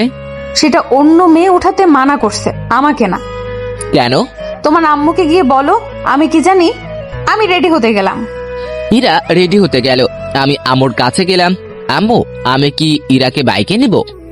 শুধু ইরাকে নিবি, আর ওকে যদি না নিস তাহলে তোর বাইক চালানো বন্ধ। দূর, কিছুই বুঝি না। কি বলো? তোমরা বাইকটা বের করে দাঁড়িয়ে রইলাম। একটু পর ইরা এসে উঠে আমাকে শক্ত করে জড়িয়ে ধরলো। দুজনে পার্কের দিকে গেলাম। ইমন, গাড়ি দাঁড় করাও, আমি আইসক্রিম খাবো। আমি গাড়ি দাঁড় করিয়ে ওকে আইসক্রিম কিনে দিলাম। তুমি এখানে একটু দাঁড়াও, আমি ভিতর থেকে আসছি। আচ্ছা, তাড়াতাড়ি আসো। আমি পার্কের ভিতরে এসে দেখি মিতু বসে আছে। আমি ওর পাশে গিয়ে বসলাম। কিরে, কখন এলি? একটু আগে। বস। না বসবো না, কি বলবি বল, আমাকে একটু তাড়াতাড়ি যেতে হবে। I love you. আমি সত্যি সত্যি তোকে অনেক ভালোবাসি রে, আমাকে ফিরিয়ে দিস না প্লিজ। মিতুর কথা শুনে আমি তো পুরাই থ হয়ে গেলাম। তখনই কে যেন আমাকে টান দিয়ে মিতুর থেকে আলাদা করে দিল। পিছনে তাকিয়ে দেখি ইরা ঠাস ঠাস ঠাস করে 2-3টা পড়ে গেল গালে, মাথাটা ঝিমঝিম করছে। কুত্তা, তোর এই কাজ অন্য মেয়ের সাথে লটর পটর করা। তখন ইরাকে মিতু বলল, এই তুমি আমাকে মারলে কেন? আমি এখানে তোমার সাথে কথা বলছি না, তো চুপ থাকলে ভালো হয়। মানে কি বলতে চাচ্ছ তুমি? তুমি কোন সাহসে আমাকে মারলে? ইরা মিতুকে চড় মেরে বসলো। আমি তো দেখেই অবাক। বলছিলাম না চুপ থাকতে। ইরাকে সাইডে নিয়ে আসলাম। তুমি ওকে মারলে কেন? তুই ওকে জড়িয়ে ধরেছিলি কেন? ভেবেছিলাম আমার ভালোবাসা দিয়ে তোমাকে আবার কাছে টেনে নিব, কিন্তু আমি ভুল ছিলাম। তুমি হয়তো আমাকে আর ভালোবাসো না। আসলে আমি পাগল। কেন যে ভেবেছিলাম তুমি হয়তো আমাকে আগের মতো ভালোবাসো, তাই তো তোমার কাছে নিজের ভালোবাসাটা জাহির করতে গেছি। হয়তো আমার কপালে তোমার ভালোবাসা নেই। আসলে আমার মতো মেয়েকে হয়তো ভালোবাসার যোগ্য নয়। পারলে ক্ষমা করে দিও। ইরা কাঁদতে কাঁদতে মিতুর কাছে আসলো আর বলল, আপু, পারলে আমাকে ক্ষমা করে দিয়েন। আসলে আমি এতদিন একটা ভুল ধারণা নিয়ে বেঁচেছিলাম, সেটা আজ ভেঙে গেল। আসলে কি জানেন, কাউকে ভালোবাসাটা সহজ, কিন্তু বিপরীত মানুষটার ভালোবাসা পাওয়াটা অনেক সময় কঠিন হয়ে যায়। আবার সম্ভব হয় না, যেটা আজ আমার থেকে হয়তো কেউ ভালো বুঝবে না। ইমন খুব ভালো ছেলে, আপনাকে অনেক ভালো রাখবে। মাঝে মাঝে শয়তানি করে, কিন্তু জানেন কি, ওর এটাই আমাকে বেশি টানে। আপনি হয়তো ভাবছেন আমি এসব কেন বলছি। আপনি হয়তো এটাও ভাবছেন যে ইমনকে আমি আপনার থেকে কেড়ে নেব। সেটা নিয়ে ভাববেন না, আমি আপনাদের পথের কাঁটা হব না। ভালো থাকবেন। আর রাগের মাথায় তখন আপনাকে অনেক কিছু বলে ফেলেছি, পারলে মাফ করে দিন প্লিজ। কথাটা বলে ইরা ওখান থেকে কান্না করতে করতে চলে আসলো। আমি বাইক নিয়ে ইরার পিছনে পিছনে বাসায় আসলাম। ইরা ওর রুমে ঢুকে গেল। আমি নিজের রুমে গিয়ে শুয়ে পড়লাম। তোর কি করতে গেলাম আর কি হয়ে গেল, আমাকে ইরাকে বলতে হবে সত্যিটা। আমি ইরার রুমের সামনে গিয়ে দাঁড়ালাম। ভিতর থেকে কান্নার শব্দ শুনতে পেলাম। ইরা হয়তো কাঁদছে, নিজেকে কেমন যেন অপরাধী মনে হচ্ছে। আমি ইরাকে ডাকতে শুরু করলাম, কিন্তু ইরা দরজা খুললো না। আমি দরজা ধাক্কাধাক্কি করতে লাগলাম। ইরা দরজা খুললো। তখন ইরা বলল, প্লিজ আমায় একটু একা থাকতে দিন। যদি আপনি আরেকবার এভাবে এসেছেন, তাহলে আমি এক্ষুনি এই বাসা ছেড়ে চলে যাব। কথাটা বলেই ইরা দরজা বন্ধ করে দিল। আমি রুমে চলে আসলাম। একটু পর ভাবি খাওয়ার জন্য ডাকলো, গিয়ে দেখি ইরা নেই। তখন আম্মু বলল, ইরার সাথে তোর কি হয়েছে? কই কিছু হয়নি তো। তাহলে ও কান্না করছে কেন? আমি আর কিছুই বললাম না, মাথা নিচু করে রইলাম। খেতে ইচ্ছে করছিল না, তাই না খেয়ে নিজের রুমে চলে আসলাম। চোখ বন্ধ করে শুয়ে আছি। একটু পর মাথায় কারো হাতের স্পর্শ পেলাম। চোখ খুলে দেখি ভাবি। আমার ভাইটার বুঝি মন খারাপ? না ভাবি, এমনি ভালো লাগছে না তাই। আমাকে বুঝি বলা যাবে না, তাই না? আসলে তেমন কিছু না, মাথাটা খুব ব্যথা করছে তো তাই খুব খারাপ লাগছে। তুই চিন্তা করিস না, আমি সব ঠিক করে দিব। তুই এখন ঘুমা। কথাটা বলেই ভাবি চলে গেল। আমি চুপ করে শুয়ে রইলাম। চোখে ঘুম নেই। চোখ বন্ধ করলেই ইরার হাসি মুখটা সামনে আসছে। যে করেই হোক ওকে আমাকে পেতেই হবে। ওকে আর আমার থেকে দূরে যেতে দিব না। চিৎকার করে বলতে ইচ্ছে করছে, ইরা আমি তোমাকে ভালোবাসি। কাল যে করেই হোক ওর থেকে ক্ষমা চাইতে হবে।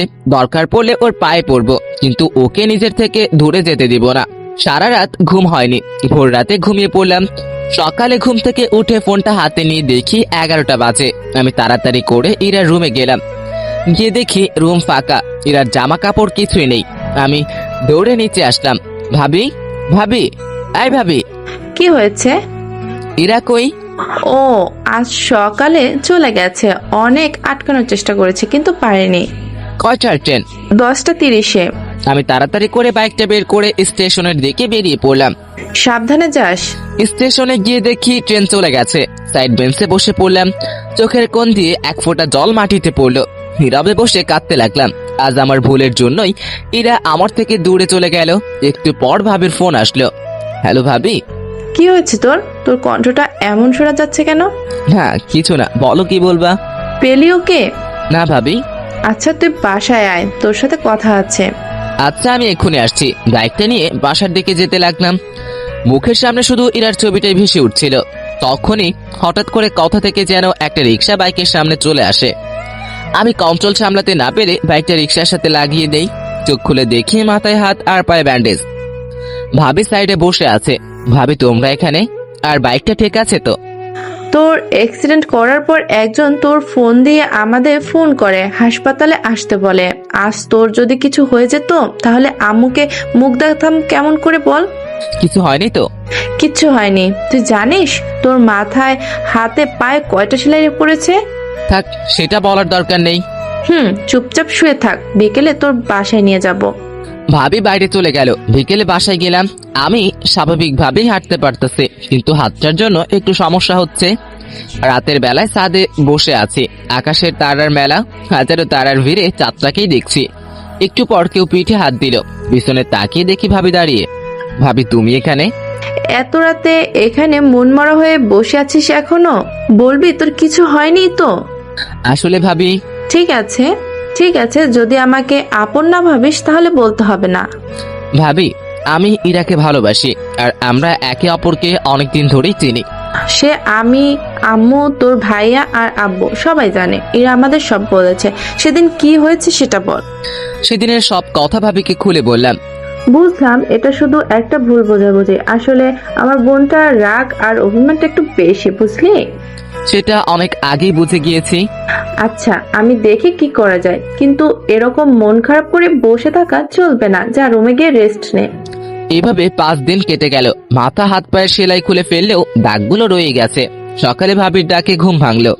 ইমন, তাড়াতাড়ি উঠে ফ্রেশ হয়ে রেডি হয়ে নিচে আয়। কেন? আজ তুই, আমি আর তোর ভাইয়া আমাদের বাসায় যাব। ভাবির কথাটা শুনে আমার খুশির সে মানা ছিল না। ভাবিকে জড়িয়ে ধরলাম। থ্যাংক ইউ ভাবি, তুমি দুনিয়ার বেস্ট কিউট ভাবি। হয়েছে, আর পাম দিতে হবে না, তাড়াতাড়ি নিচে আয়। তুমি 2 মিনিট ওয়েট করো, আমি 1 মিনিটে আসতেছি। আমি তাড়াতাড়ি ফ্রেশ হয়ে রেডি হলাম। তারপর নিচে আসলাম। নাস্তা করে বসে আছি। কিছুক্ষণ পর ভাইয়া আসলো। কিরে, ব্যাগ গোছানো শেষ? কতক্ষণ আর সময় লাগবে? ভাবি কই? রেডি হচ্ছে। প্রায় 20 মিনিট পর ভাবি রেডি হয়ে আসলো।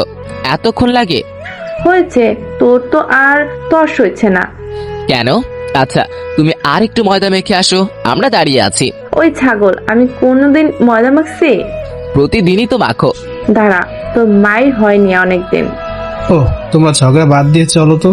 এমনিতে তোমার ময়দা মাখতে অনেক সময় লেগে গিয়েছে, আর দেরি করলে ট্রেন মিস হয়ে যাবে। কি? আমি ময়দা মাখি? যাবই না আমি। যাও তোমরা।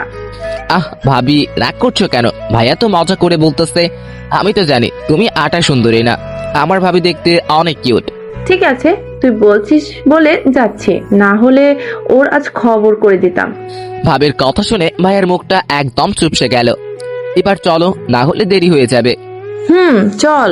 তারপর একটা অটো নিয়ে স্টেশনে গেলাম। কিছুক্ষণ পর ট্রেন আসলো। আমার তো আর তরিস হয়েছে না, কখন যে পৌঁছাবো কে জানে। আমার ব্যাপারটা হয়তো ভাবি বুঝতে পারছে, তাই বারবার আমার দিকে তাকিয়ে মুস্কি মুস্কি হাসছে। কি হলো, হাসছো কেন? না, এমনি। তবে একটা কথা বলে দেই, আর 1 ঘন্টা লাগবে যেতে, তাই বারবার টাইম দেখা বন্ধ কর। কি 1 ঘন্টা? কেন, তুই কি 2 ঘন্টা শুনতে চাচ্ছিলি? আরে না, আমি তো ভাবছিলাম আধা ঘন্টা। আর বাবারে বাবা, কি প্রেম পাগল দেবর আমার। ধুর, তোমাদের যত সব আলতু ফালতু কথা। থাকবোই না আর এখানে। কথাটা বলার পর সিট থেকে উঠে ট্রেনের দরজার কাছে এসে দাঁড়িয়ে রইলাম। ইরা আর আমার কেটে যাওয়া দিনগুলোর কথা ভাবতে লাগলাম। এসব কথা ভাবতে ভাবতে হঠাৎ কাঁধে কারো যেন হাত পড়লো। পিছনে তাকিয়ে দেখি ভাইয়া। আর কতক্ষণ দাঁড়িয়ে থাকবি? আমরা তো প্রায় এসে পড়েছি, তাড়াতাড়ি চল। চলো। কিছুক্ষণ পর স্টেশন আসলো। স্টেশন থেকে বেরিয়ে 2টা রিক্সা নেওয়া হলো। একটাতে ভাবি আর ভাইয়া, আর একটাতে আমি। প্রায় 10 মিনিট পর একটা বাসার সামনে রিক্সা দাঁড়িয়ে গেল। হয়তো এটাই ভাবিদের বাসা।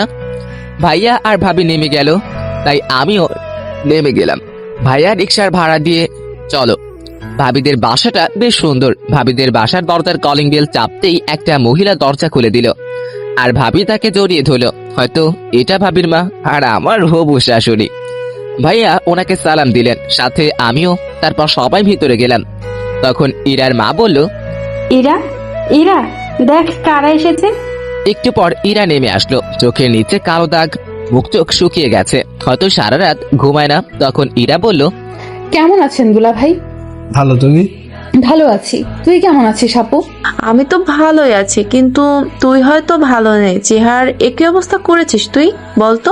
ঠিকই বলেছিস, তোদের ওখান থেকে আসার পর সারাদিন মনমরা হয়ে বসে থাকে, কারোর সাথে কথা বলে না, খেতে ডাকলে বলে খেতে ইচ্ছে করছে না। আমি কি করব বল, ওকে নিয়ে খুব দুশ্চিন্তায় আছি। আচ্ছা ঠিক আছে, তুই টেনশন নিও না, এখন আমি এসে গেছি না, সব ঠিক করে দিব। ইরা ইমনকে দোতলার রুমটা দেখিয়ে দে। এতক্ষণ পর ইরার চোখ আমার উপরে পড়লো, কিছুক্ষণ আমার দিকে তাকিয়ে রইলো, তারপর আবার মাথা নিচু করলো, তারপর সামনের দিকে হাঁটতে লাগলো। আমি ওর পিছন পিছন হাঁটতে লাগলাম। কিছুক্ষণ পর একটা রুমের সামনে গিয়ে দাঁড়ালো আর বলল, এটা আপনার রুম? ইরার মুখে আপনি কথাটা শুনে অনেক খারাপ লাগলো। আচ্ছা, ইরা পাশের রুমে ঢুকে গেল, হয়তো ওটা ওর রুম। ফ্রেশ হয়ে শুয়ে রেস্ট নিতে লাগলাম। কিছুক্ষণ পর ভাবি এসে খাওয়ার জন্য ডাকলো, গিয়ে দেখি রাজকীয় খাওয়া দাওয়ার ব্যবস্থা করা হয়েছে। আমরা আসার সময় কিছু লোক থাকলেও এখন বাসায় অনেক লোক। আমি গিয়ে ভাইয়ার পাশে বসলাম, দুজনকে মরার মতো খাওয়ানো হলো। ভাইয়া ওদের জামাই, ভাইয়াকে খাওয়াক, কিন্তু আমাকে এত খাওয়ানোর কি দরকার ছিল? কোনো মতে রুমে এসে শুয়ে পড়লাম। কি ব্যথা, পেটটা মনে হয় ফেটেই যাবে। সবাই জোর করে ভালোই খাইয়েছে, ভাইয়ার যে কি অবস্থা হচ্ছে কে জানে। ব্যথা। হঠাৎ কে যেন রুমে ঢুকলো, তাকিয়ে দেখি একটা মেয়ে। ভাইয়া, আসতে পারি? আসো। এই নিন। হাতে একটা 7 আপের বোতল ধরিয়ে দিয়ে। যাক, মেয়েটা মনের কষ্ট বুঝছে। তোমাকে তো ঠিক চিনলাম না। আমার নাম সিন্তি, আমি আপনার ভাবির চাচাতো বোন। ও আচ্ছা। ভাইয়া, একটা কথা বলবো? বলো। আপনার কপালে আর হাতে কিসের দাগ? আমি কিছুদিন আগে অ্যাক্সিডেন্ট করেছিলাম, এগুলো তারই ভালোবাসা। আচ্ছা ভাইয়া, আমি এখন আসি, আপনি রেস্ট নিন। সিনথি চলে গেল। আমি বেশ বুঝতে পারছি ওকে ইরাই পাঠিয়েছে আমার কি হয়েছিল শোনার জন্য। আমি মনে মনে হেসে উঠলাম, খুব ক্লান্ত লাগছিল, তাই ঘুমিয়ে পড়লাম। বিকেলে ভাবির ডাকে ঘুম ভাঙলো। কি হয়েছে ভাবি, ডাকতেছো কেন? ঘুরতে যাব, চল। যাও তোমরা, আমি যাব না। ও ইরাও যাবে আমাদের সাথে, তুই যাবি না? ঠিক আছে। কি? দাঁড়াও, আমি এক্ষুনি রেডি হচ্ছি। ছাগল, তাড়াতাড়ি কর। আমি রেডি হয়ে নিচে গিয়ে দেখি সবাই দাঁড়িয়ে আছে। তারপর বাইরে গিয়ে 2টা রিক্সা নেওয়া হলো, একটাতে ভাবি আর ভাইয়া, আর একটাতে আমি আর ইরা। ইরা রিক্সার এক কোণে, আমি এক কোণে। ইরা অন্যদিকে তাকিয়ে আছে আর আমি ইরার দিকে। হঠাৎ একটা গর্তে চাকা পড়ায় ইরা আমার কাছে চলে আসলো। আমি ইরার হাতের উপর যে হাত দিতে যাব অমনি ও হাত সরিয়ে নিল। তারপর সবাই পার্কে গেলাম। ভাইয়া আর ভাবি এক জায়গায় বসে বাদাম খাচ্ছে আর গল্প করতেছে, আর এইদিকে আমি শুধু বাদাম খাচ্ছি আর ইরা আনমনা হয়ে বসে আছে। একটু পর একটা ছেলে এসে ইরার পাশে দাঁড়ালো আর ইরাকে বলল, কিরে, কেমন আছিস? ভালো, তুই? ভালো। এটা কে? এটা দুলা ভাইয়ের ভাই। ও আচ্ছা, হঠাৎ এখানে? এমনি ঘুরতে আসলাম বস। ছেলেটি ইরা আর আমার মধ্যে বসে ইরার সাথে গল্প করতে লাগলো। আমি চুপচাপ ওদের কথা শুনতে লাগলাম। ইরা এতক্ষণ চুপ করেছিল, কিন্তু এখন ছেলেটার সাথে এসে কথা বলছে। এটা দেখে মাথায় রক্ত উঠে গেল। মনে হচ্ছে ছেলেটাকে উড়াধুরা মাইর দেই, কিন্তু কি করব, ইচ্ছে থাকলে উপায় নেই। ভাইয়া ভাবি দেখলে খারাপ ভাববে। তখনই দেখলাম একটা মেয়ে দূরে বসে একলা ফোন টিপতেছে। দাঁড়াও, আমাকে রাগানো, এবার দেখাচ্ছি। আমি ওদের ওখান থেকে উঠে মেয়েটার কাছে আসলাম আর মেয়েটাকে বললাম, কারোর জন্য অপেক্ষা করছেন? কেন বলুন তো? না, একা বসে আছেন তাই বললাম। একা বসে থাকলে কি কারোর জন্য অপেক্ষা করা হয়? আসলে সেটা না, কিন্তু এখানে তো কেউ একা আসে না, তাই বললাম আর কি। ও, তাহলে আপনিও একা আসেননি? একা আসেনি সেটা ঠিক, কিন্তু একাই আছি। আপনার কথা ঠিক বুঝলাম না। অত বুঝে কি হবে বলেন তো? আমি ইমন। আমি নিশি। আমার কথার উত্তরটা কিন্তু পেলাম না। কোনটা? এই যে কারোর জন্য অপেক্ষা করছেন কিনা। না, তেমন কেউ নেই। ও, আপনার কেউ আছে? জি আছে। কে সে? ওই যে দেখছেন একটা ছেলের পাশে একটা মেয়ে বসে আছে, ওইটা। মানে আপনার গার্লফ্রেন্ড আরেকজনের সাথে বসে কথা বলছে আর আপনি এখানে বসে আছেন? ব্যাপারটা ঠিক হজম হলো না। সে অনেক কাহিনী, অন্য একদিন বলবো। ফ্রেন্ডস। ফ্রেন্ডস। আমি নিশির সাথে গল্প করতে লাগলাম। এদিকে ইরা রিয়াদ, ইরার ফ্রেন্ড, এর সাথে কথা বলা বাদ দিয়ে আমার এর দিকে তাকিয়ে আছে। তখন রিয়াদ বলল, কিরে, কি হলো? ওইদিকে কি দেখিস? কিছু না। তোর কি হয়েছে বলতো? কিছু হয়নি, তুই যা, আমি পরে কথা বলবো, এখন আমার ভালো লাগছে না। রিয়াদ চলে গেল। এরা ইমনকে কষ্ট দিতে গিয়ে এখন নিজেই কষ্ট পাচ্ছে। ইমনকে ওই মেয়েটার সাথে হেসে হেসে কথা বলতে দেখে ইরার আর সহ্য হলো না। সে তার আপুর কাছে গেল। তখন তার আপু বলল, কিরে তুই এখানে, ইমন কই? আছে, চল বাসায় যাব। এখনই একটু পর যাই, তুই বস এখানে। বলছি না বাসায় যাব, তাড়াতাড়ি উঠ। দুলা ভাই উঠেন তো। আচ্ছা, এরা যখন বলেছে চলো চলে যাই, কিন্তু ইমন কই? আপনারা দাঁড়ান, আমি ডেকে আনছি। ইরা ইমনের কাছে আসলো। কথা বলা শেষ হলে চলুন বাসায় যাব। আচ্ছা চলো। আমি নিশিকে পরে চলে আসলাম। আসার সময় অবশ্য ওর নাম্বারটা নিয়ে এসেছি। বাসায় আসলাম। আসার সময় অবশ্য ইরার মুখটা দেখার মতো ছিল। মাঝে মাঝে আমার দিকে রাগি লুকে তাকাচ্ছিল, মনে হচ্ছে চোখ দুটো দিয়ে খেয়ে ফেলবে। বাসায় এসে ফ্রেশ হয়ে নিচে গেলাম। সবাই একসাথে খাওয়া দাওয়া করলাম। ইরাও ছিল সাথে। রাতে ঘুম আসছিল না, তাই ছাদে গিয়ে দাঁড়ালাম। পকেট থেকে একটা সিগারেট বের করলাম আর রাতের আবহাওয়াটা উপভোগ করতে লাগলাম। সিগারেট খাওয়ার আমার নেশা না, দিনে একটা দুইটা আর না খেলেই নাই। হঠাৎ একটু পর কারো পায়ের আওয়াজ পেলাম। সিগারেটটা লুকিয়ে ফেললাম। ইরা ছাদে উঠলো। সিগারেটটা দূরে ফেলে দিতে চাইলাম, কিন্তু দিলাম না। দেখিও কি করে। ইরা ছাদের এক কোণে চলে গেল। আমি ওখানে দাঁড়িয়ে সিগারেট খেতে লাগলাম। তখন ইরা বলল, এটা কি আপনার বাসা যে এখানে সিগারেট খাচ্ছেন? না কেন, এখানে সিগারেট খাওয়া বারণ নাকি? হ্যাঁ বারণ। আর এই ছাদে যার তার আসাও এলাও না, এক্ষুনি নেমে যান। তাহলে আমি যার তার মধ্যে পড়ি? হ্যাঁ, আমার তো সেটাই মনে হয়। ও ভালো তো, কথায় ভালো বিষ টালতে শিখে গেছো। যাই হোক, আমি নেমে যাচ্ছি। কথাটা বলে নিচে চলে আসলাম। ইরাদের বাসার পাশে একটা চায়ের দোকান আছে। ভাবিকে বলে ওখানে গেলাম। গিয়ে একটা সিগারেট কিনে খেতে লাগলাম। ইরা ছাদ থেকে আমার দিকে তাকিয়ে আছে। অন্ধকারে ওকে দেখতে না পেলেও চাঁদের আলোয় ওর ছায়াটা ঠিকই দেখা যাচ্ছে। সিগারেটের ধোঁয়ায় ইরার দেওয়া বিষগুলোকে মন থেকে বের করার চেষ্টা করতে লাগলাম। কিছুক্ষণ পর বাসায় ঢুকলাম। ভিতরে ঢুকে দেখি ইরা দাঁড়িয়ে আছে। ওর মুখোমুখি না হয়ে রুমে চলে গেলাম। গিয়ে শুয়ে পড়লাম। কোনোভাবেই হার মানতে চলবে না, পুরো চেষ্টা করতে হবে। কোনো মতেই আমি ইরাকে আমার জীবন থেকে আলাদা হতে দিব না। এসব ভাবতে ভাবতে ঘুমিয়ে পড়লাম। সকালে ঘুম থেকে উঠে ফ্রেশ হয়ে নিচে গেলাম। ভাইয়া নাস্তা করছে, পাশে সিনথিয়া আর ইরাও আছে। আমি কি সিনথির পাশে বসলাম। আমি আমার মতো খেতে লাগলাম। এরই মধ্যে সিনথি আমার কানের কাছে আসলো আর বলল, ভাইয়া আপনি আর আমি আজ ঘুরতে যাব। পাশ থেকে কথাটা হয়তো ইরা শুনতে পেল। ইরা সিনথির দিকে রাগি লুকে তাকালো। ওর চোখ দেখে সিনথির যায় যায় অবস্থা। তখন ইরা সিনথিকে বলল, এত কথা কিসের? খাওয়ার সময় যা, উপরে যা। তখন ইরাকে ভাবি বলল, আরে ওকে খেতে দে আগে। না, ওর খাওয়া লাগবে, তুই উপরে যা। সিনথি ভয় পেয়ে উপরে পালালো। ইরা আমার দিকে একবার তাকিয়ে উঠে গেল। ওর চোখ দিয়ে মনে হয় আগুন ঝরছে। সারাদিন ইরার সাথে কোনো কথাই হয়নি। বিকেলে বাজারে যাওয়ার জন্য বের হলাম। তখনই সিনথি আসলো আর বলল, ভাইয়া কই যান? একটু মার্কেটে যাব। ও আমিও যাব, চলুন আমার কিছু কেনাকাটার আছে। আমি আর সিনথি বেরিয়ে পড়লাম। মার্কেটে গিয়ে সিনথি কেনাকাটা করতে লাগতো। তখনই একটা শপে একজোড়া পায়েল দেখে খুব পছন্দ হলো। আমি পায়েলগুলো ইরার জন্য কিনে নিলাম। ইরার পায়েল অনেক পছন্দ। আমরা মার্কেট থেকে বেরিয়ে আসব। তখনই দেখলাম ইরা মার্কেটের ভিতরে যাচ্ছে। ভাবলাম এখনই পায়েলগুলো ওকে পরিয়ে দেই, তাই ওকে ডাকতে লাগলাম।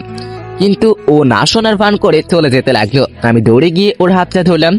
কি হলো, এতক্ষণ ধরে ডাকছি, শুনতে পাচ্ছ না?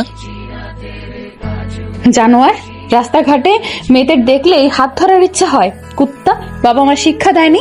তোর মতো ছেলেদের জন্মের ঠিক নেই, সেই জন্য তোরা এমন করিস। আরেকদিন যদি দেখি তাহলে বুঝতে পারবি। কথাগুলো বলে ইরা চলে গেল। আমি ওখানে ঠাই দাঁড়িয়ে রইলাম। আশেপাশে সব মানুষ সবাই আমার দিকে তাকিয়ে রয়েছে। অজান্তে চোখ দিয়ে পানি পড়তে লাগলো। ইরা এমনটা করতে পারলো, হয়তো ভুলটা আমারই। কিন্তু আমার বাবা মা নিয়ে না বললেই পারতো। আজ বুঝে গেলাম ওর মনে আমি আর নেই। হঠাৎ করে কাঁধো কারের হাতে স্পর্শ পেলাম।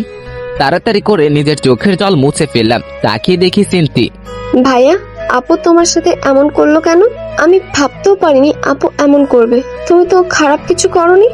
আরে বাদ দাও তো, আমি কিছু মনে করিনি। সেটা তোমার চোখ দেখেই বুঝতে পারছি। আমি আপুর ব্যাপারে অনেক লজ্জিত। আমি আপুর হয়ে তোমার কাছে ক্ষমা চাইছি। আরে কি বলছো, তুমি কেন ক্ষমা চাইতেছো? তুমি তো কিছু করনি। সব দোষ আসলে আমার ভাগ্যের। বুঝলাম না। আসলে কি জানো, মানুষ যখন কাছে কিছু পায় তার মর্যাদা দিতে পারে না, আর যখন সেটা চলে যায় তখন সেটা তার কাছে অনেকটা দামি হয়ে যায়। আর কিছু সময় উপর থেকে সেটা লেখা থাকে না। আমার ক্ষেত্রে হয়তো উপরওয়ালার মর্জি। কারোর মনে জায়গা করে নিতে উপরওয়ালার মর্জি থাকা লাগে নাকি?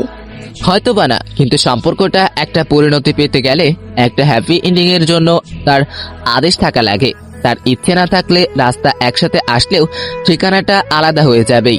তোমার কথা কিছুই বুঝতে পারলাম না। একদিন বুঝতে পারবা, চলো বাসায় যাই। চলো। বাসায় আসলাম, ভাবি আমাদের কাছে আসলো আর আমাকে বলল, কিরে তোর গালে কিসের দাগ? তখন ভাবিকে সিনথি বলল। জানো আপু, ইরা আপু না। কথাটা বলার আগেই আমি সিনথিকে থামিয়ে দিলাম। কিছু না ভাবি, গালে একটা মশা বসেছিল, ওটাকে মারতে গিয়ে দাগ পড়ে গেছে। ভাবি আমার দিকে তাকালো। যা উপরে গিয়ে ফ্রেশ হয়ে নে। উপরে এসে শুয়ে পড়লাম। কি এমন ভুল করেছিলাম যে ইরা আমার সাথে এমনটা করলো? ভেবেছিলাম ওর অভিমানের জন্য হয়তো এমনটা করতেছে, কিন্তু এখন বুঝতে পারছি ইরা আর আমাকে ওর জীবনে চায় না। তাহলে ওর ইচ্ছেটাই থাক। নীরবে কেঁদে চলেছে। কেন জানি না নিজেকে খুব একা লাগছে। মনে হচ্ছে জীবন থেকে কিছু একটা চিরদিনের মতো হারিয়ে গেল। শত চেষ্টায়ও তাকে আটকে রাখতে পারলাম না। চারিদিকটা কেমন যেন অন্ধকার হয়ে আসছে। চোখের পাতাগুলো জলে ভিজে গেছে। ভালোবাসা আমার সাথী না হলেও কষ্টগুলো আজ আমার সাথে ঠিকই আছে। ভালোবাসা সবচেয়ে বড় পাওনাটা হয়তো পেয়ে গেলাম। নিজেকে শেষ করে দেওয়ার ইচ্ছে করছে, কিন্তু সেটা করলে আম্মু আব্বু ভাইয়া ভাবিকে ধোকা দেওয়া হবে। তাই এই যন্ত্রণা নিয়েই সারা জীবন হয়তো কাটিয়ে দিতে হবে। সারা রাত কেঁদেই গেলাম। বাইরে খেয়ে এসেছি বলে ভাবি আর ডাকেনি। জ্যোৎস্না রাতে জানালার পাশে বসে আছে। চাঁদের আলোয় কেমন যেন একটা মায়া আছে। আজ বুঝলাম কেন জ্যোৎস্না রাতে চাঁদ সবার পছন্দ। রাতের একলা সময় পুরনো কথাগুলো মনে করিয়ে দেয়, তা ভালো হোক বা খারাপ। রাতের আকাশ কখনো কাউকে একা রাখে না, সাথে রেখে দেয় কিছু কষ্টদায়ক পুরনো স্মৃতি। সারা রাত ঘুমাতে পারলাম না। সকালে ফ্রেশ হয়ে নিচে গেলাম। চোখের নিচে কালো দাগ পড়ে গেছে। মাথাটা কেমন যেন ঝিনঝিন করছে। ভাবির সাথে কথা বলে বাইরে চলে আসলাম। বাইরে এসে চায়ের দোকানের দিকে যেতে লাগলাম। হঠাৎ কি যেন মনে হলো, পিছনে তাকিয়ে দেখি ইরা আসছে।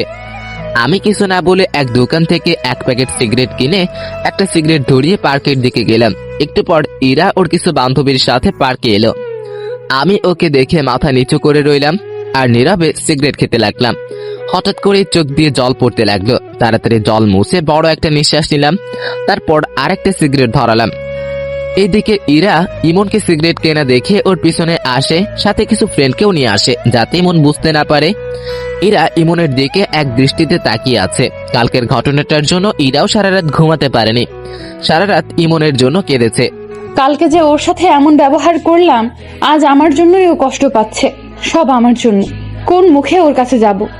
এসব কথা ভাবতে ভাবতেই ইরা কেঁদেই ফেলল। তখন ইরার ফ্রেন্ডস বলল, কি রে, কাঁদছিস কেন? ইরা কেঁদেই চলেছে। আরে বলবি তো। ইরা আর ওই জায়গায় না থেকে বাসায় চলে আসে। বাসায় এসে দরজা বন্ধ করে কাঁদতে থাকে। তখন ইমন একটু পর সামনে তাকিয়ে দেখে ইরা নেই। সারাদিন পর বিকেলে বাসায় যায়। ভাবি অনেকবার ফোন দিয়েছে কিন্তু ফোন ধরেনি। বিকেলের দিকে বাসায় গিয়ে দেখি ভাবি বসে আছে। ভাবি আমাকে দেখে বলল, কই ছিলে? বাইরে। কি হয়েছে তোর বলতো? কাল বাজার থেকে আসার পর থেকে কেমন যেন হয়ে গেছিস। কিছু হয়নি। উপরে যা, তোর সাথে আমি একটু পর কথা বলছি। আমি রুমে এসে শুয়ে পড়লাম। মাথাটা খুব ব্যথা করছে। একটু পর ভাবি আসলো আর বলল, তুই সিগারেট খাস? আমি চুপ হয়ে গেলাম। আমি নিচে তোর শরীর থেকে সিগারেটের গন্ধ পেয়ে। কি হলো বলছিস না কেন? আমি চুপচাপ করে রইলাম। আর যেন কোনোদিন সিগারেট খাওয়া না দেখে। তারপর ভাবি আমার কাছে আসলো, আমার মাথায় হাত বুলিয়ে দিতে লাগলো আর বলল, এরা কি বলেছে তোকে? কিছুই বলেনি। তুই বলবি না জানি আমি। ভাবি সিনথিকে ডাক দিল। একটু পর সিনথি রুমে আসলো আর সিনথিকে বলল, কাল মার্কেটে কি হয়েছিল? কই কিছু হয়নি তো আপু। আরেকবার মিথ্যা কথা বললে থাপ্পড় মেলে গাল ফাটিয়ে দিব, বজ্জাত মেয়ে। ভাবির ধমকে সিনথি কেঁদে দেয়। কান্না করা বন্ধ কর। ভাবির ধমকে সিনথি চুপ হয়ে যায়, কিন্তু চোখ দিয়ে জল পড়ে যাচ্ছে। এখন বল কাল কি হয়েছে? একটাও যদি মিথ্যা কথা বলছিস তাহলে আজ তোর একদিন কি আমার একদিন। সিনথি সব কথা ভাবিকে বলে দেয়। ভাবি রেগে আগুন হয়ে যায়। আমার হাত ধরে ইরার রুমে নিয়ে যেতে লাগলো। ভাবি আমার কথাটা শুনো, ইরার কোনো দোষ নেই, আমি ওর হাত ধরেছিলাম। তাতে কি হয়েছে? এর আগে মনে হয় তুই ওর হাত ধরিসনি, আর হাত ধরেছিস বলে তোকে মারবে, বাবা মা তুলে গালি দিবে। ভাবি আমার কথাটা তো শোনো একবার। একদম চুপ করে থাকবে। ভাবির এমন রূপ কোনোদিন দেখিনি। ভাবি রেগে একদম আগুন হয়ে আছে। ভাবি আমাকে ইরার রুমে নিয়ে গেল। ইরা জানালার পাশে দাঁড়িয়ে আছে। তখন ভাবি ইরাকে বলল, তুই কাল ইমনকে কেন মেরেছিস? ও কোন সাহসে আমায় হাত ধরেছিল? চুপ, তোকে নিজের বোন বলতে ঘৃণা করছে। তুই জানিস ইমন তোকে কতটা ভালোবাসে, তাও তুই ওকে অপমান করলি, ওর বাবা মা নিয়ে গালি দিলি। ওর বাবা মা এখন আমারও বাবা মা। তুই এতটা নীচ হয়ে গেছিস জানতাম না। ইরা নীরবে কান্না করে যাচ্ছে। আজ থেকে তোর সাথে আমার কোনো সম্পর্ক নেই, আমারই ভুল। আমি কেন ইমনকে এখানে আনতে গেলাম? কালকেই আমরা এখান থেকে চলে যাব, তারপর আর ও কোন দিন এই বাসায় আসবো না। ইরা কোনো কথাই বলছে না, শুধু কান্না করছে। তখন ভাবি ইমনকে বলল, ইমন ভাই আমার, মাফ করে দে আমায়। আমার বোন এমনটা করবে আমি ভাবতে পারিনি। আমি ওর হয়ে তোর কাছে মাপ চাইছি। কি করছো ভাবি? তুমি আমার বড়, তোমার মাপটা মানায় না। ভাবি ওখান থেকে চলে গেল। আমি ইরার দিকে একবার তাকালাম। ইরা আমার দিকে তাকিয়ে আছে, চোখ দিয়ে জল পড়ছে, যেন কিছু বলতে চাইতেছে। ওর মুখটা খুব মায়াবী লাগছে, কিন্তু এই মায়ায় আর জড়িয়ে লাভ নেই। আমার রুমে চলে আসলাম। একটু পর ভাবি এসে আমার কাপড় গুছিয়ে দিতে লাগলো। ভাবি, ও তো তোমার নিজের বোন, তুমি কি ওর সাথে কথা না বলে থাকতে পারবা? এরকম বোনের দরকার নেই যে মানুষকে মানুষ মনে করে না। কিন্তু ভাবি। চুপ, একটাও কথা বলবি না। সব কাপড় গুছিয়ে দিয়েছি, কাল সকালে তাড়াতাড়ি বের হতে হবে। ঘুমিয়ে পড়। কথাটা বলেই ভাবি বেরিয়ে গেল। রাতে ঘুম আসছে না। জানালার কাছে গিয়ে দাঁড়িয়ে রইলাম। বাইরে হালকা বাতাস বইছে, পরিবেশটা মনোরম মনে হচ্ছে। হঠাৎ করেই ইরার জন্য কেনা পায়েল দুটোর কথা মনে পড়লো। ব্যাগ থেকে পায়েল দুটো বের করে নাড়াচাড়া করতে লাগলাম। ইরার জন্য বসে বসে একটা চিঠি লিখলাম। পায়েল আর চিঠিটা নিয়ে রুমে গেলাম। দরজা খোলা আছে। ভিতরে গিয়ে দেখি ইরা ঘুমিয়ে আছে।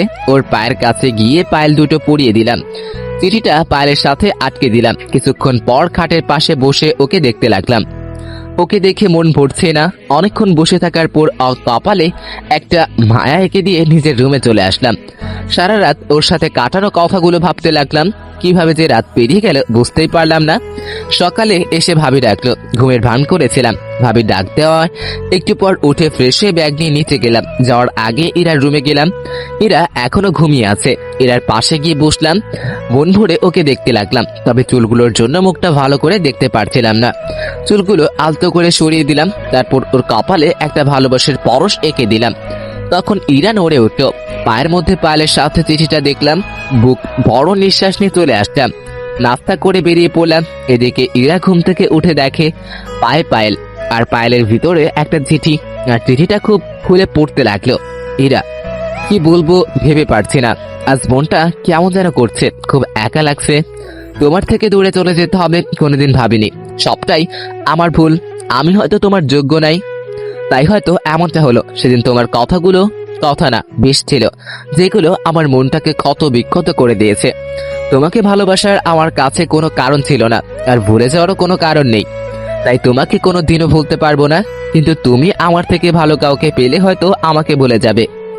আর আমাকে দেখে যেন পুরো কথা যাতে না মনে পড়ে, তাই আর তোমার সামনে কোনোদিন আর আমার ভালোবাসা নিয়ে আসবো না। সেটা নিয়ে চিন্তা করো না। পায়েলগুলো দেওয়ার জন্যই সেদিন তোমার হাতটা ধরেছিলাম, আর সেদিন বুঝতে পেরেছিলাম তোমার হাত ধরার ক্ষমতা আমার কোনোদিন হবে না। পায়েলগুলো তোমার জন্য কিনেছিলাম, তাই রেখে দিলে খুব খুশি হব। ভেবে নিও তোমার কাছে এইটা আমার শেষ চাওয়া। ভালো থেকো।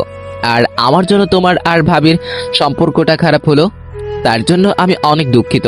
আশা করি আমার থেকে ভালো কাউকে নিজের জীবনে পাবে, যে আমার মতো জানোয়ার হবে না। ইতি ইমন। ইরা চিঠিটা নিয়ে বুকে জড়িয়ে ধরে কাঁদতে লাগলো। জীবনের সবচেয়ে বেশি যাকে ভালোবাসতাম সে আজ দূরে চলে গেল। কি করে বাঁচবো আমি? আমার আর বেঁচে থাকার অধিকার নেই। কেন বাঁচবো আমি? আর কার জন্যই বা বাঁচবো?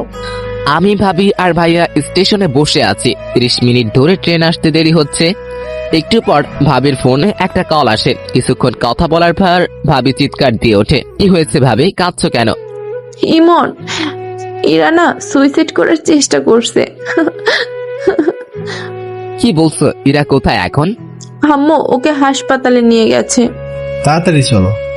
আমরা সবাই হাসপাতালে গেলাম। অজান্তেই চোখ দিয়ে পানি বেয়ে পড়ছে। ভাবি আমার কাছে আসলো আর বলল, কাঁদিস না ভাই আমার। ভাবি, পাগলিটার কিছু হয়ে গেলে আমি যে বাঁচতে পারবো না। আমি তো ওর ভালো থাকার জন্য ওর থেকে দূরে যেতে চেয়েছিলাম, কিন্তু ও যে এমনটা করবে। ভাবি, ওর কিছু হবে না তো? কিছু হবে না, আমি ডাক্তারের সাথে কথা বলছি, ও একদম ঠিক হয়ে যাবে। আমি ওর কাছে যাব ভাবি। একটু পর ডাক্তার চেক আপ করছে, তুই চুপটি করে বস, আমি আসতেছি। ভাবির কথা শুনে কিছুটা হলেও স্বস্তি পেলাম। কিছুক্ষণ পর ডাক্তার বের হলেন আর বলল, আপনারা পেশেন্টের সাথে দেখা করতে পারেন, কিন্তু এক এক করে।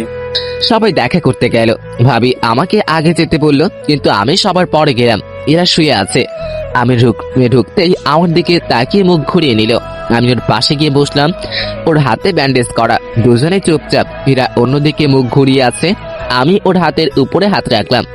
এরা চুপচাপ, দুজনের মুখে কোনো কথা নাই। কি বলবো ভেবেই পাচ্ছি না। না, ওকে একটু রাখিয়ে দেই। আমি কি চলে যাব? আসতে কে বলেছে? কেউ বলেনি, নির্লজ্জের মতো চলে আসছি। এখন ফিরে যাই। যা, চলে যা, লাগবে না তোকে। আরে চিল্লাচ্ছ কেন? যাচ্ছি তো। উঠতে যাব, তখন দেখছি ইরা ফুপিয়ে ফুপিয়ে কান্না করছে। মুখটা কি এদিকে ঘোরানো যাবে? না, যাবে না, চলে যা তুই, কারো দরকার নেই আমার। সত্যি তো, ইরা চুপ, কান্না করছে। কি হলো? ইরা আমার দিকে ঘুরলো, আমার চোখের দিকে তাকিয়ে আমাকে জড়িয়ে ধরলো, আমার বুকে মুখ গুজে কান্না করতে লাগলো। আরে এত কান্না কেউ করে কেন? চুপ কর, একদম কথা বলবি না। আরেকবার যদি আমাকে ছেড়ে যাওয়ার কথা বলিস তাহলে বুঝতে পারবি। তাহলে সেদিন বাজারে কি বললে? আসলে সেদিন তোমাকে সিনথির সাথে দেখে মাথা খারাপ হয়ে গেছিল, তাই আবল দাবল বলে ফেলেছি। আমাকে মাফ করে দিও প্লিজ। তুমি যদি মাফ না করো তাহলে আমি আবার কিছু করে ফেলবো। আরে পাগলি, আমি কি তোমার উপর রাগ করে থাকতে পারি? অবশ্য আবার হাত কাটলে ভালোই হবে। কেন? তাতে তোমার ওজনটা যদি একটু কমে। যে মোটু তুমি। কি? আমি মোটু? বলেই বুকে কামড়ে ধরলো।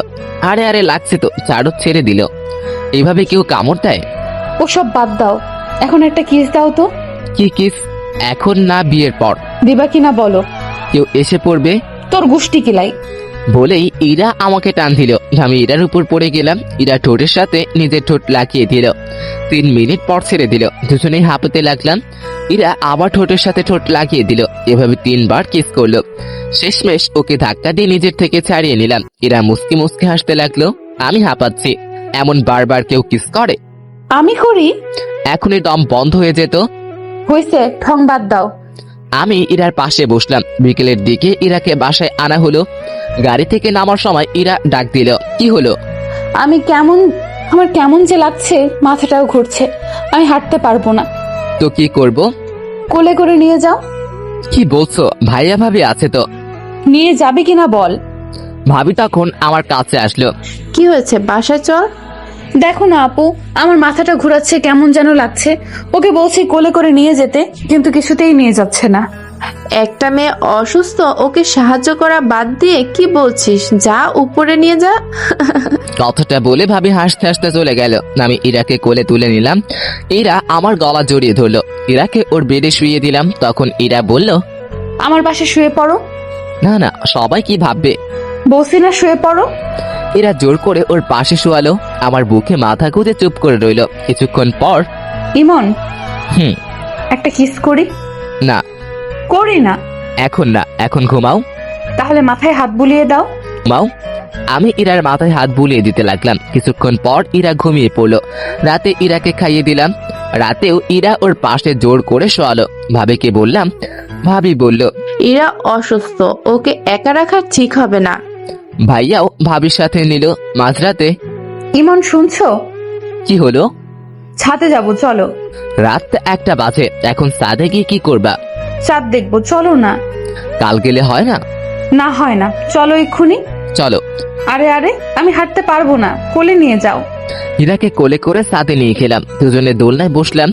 ইরা আমার কাঁধে মাথা রাখলো। মুহূর্তটা চাওয়ার কিছু ছিল না। মনে হয় সময়টা এখানে থেমে যাক, আমাদের এই মুহূর্তে। ইমন, আবার কি হলো? আর ছেড়ে যাবে না তো? যতদিন পর্যন্ত উপরে যে আছে তার ডাক না পড়ছে, ততদিন পর্যন্ত আমি তোমার পাশেই আছি। একটা কথা বলবো? বলো। একটা কিস দিবা? আবার? দিবা না? যাও, তোমার সাথে কথা নাই। আরে আমি কি বলছি দিব না? তাহলে দাও। ইরার কপালে একটা মায়া এঁকে দিলাম। এরকম করে কেউ কিস দেয়? তাহলে কেমন করে দেয়? দাঁড়াও দেখাচ্ছি।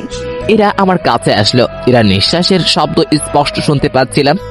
এরার ঠোঁট আমার ঠোঁটের কাছাকাছি। কেমন যেন একটা অদ্ভুত অনুভূতি কাজ করতে লাগলো।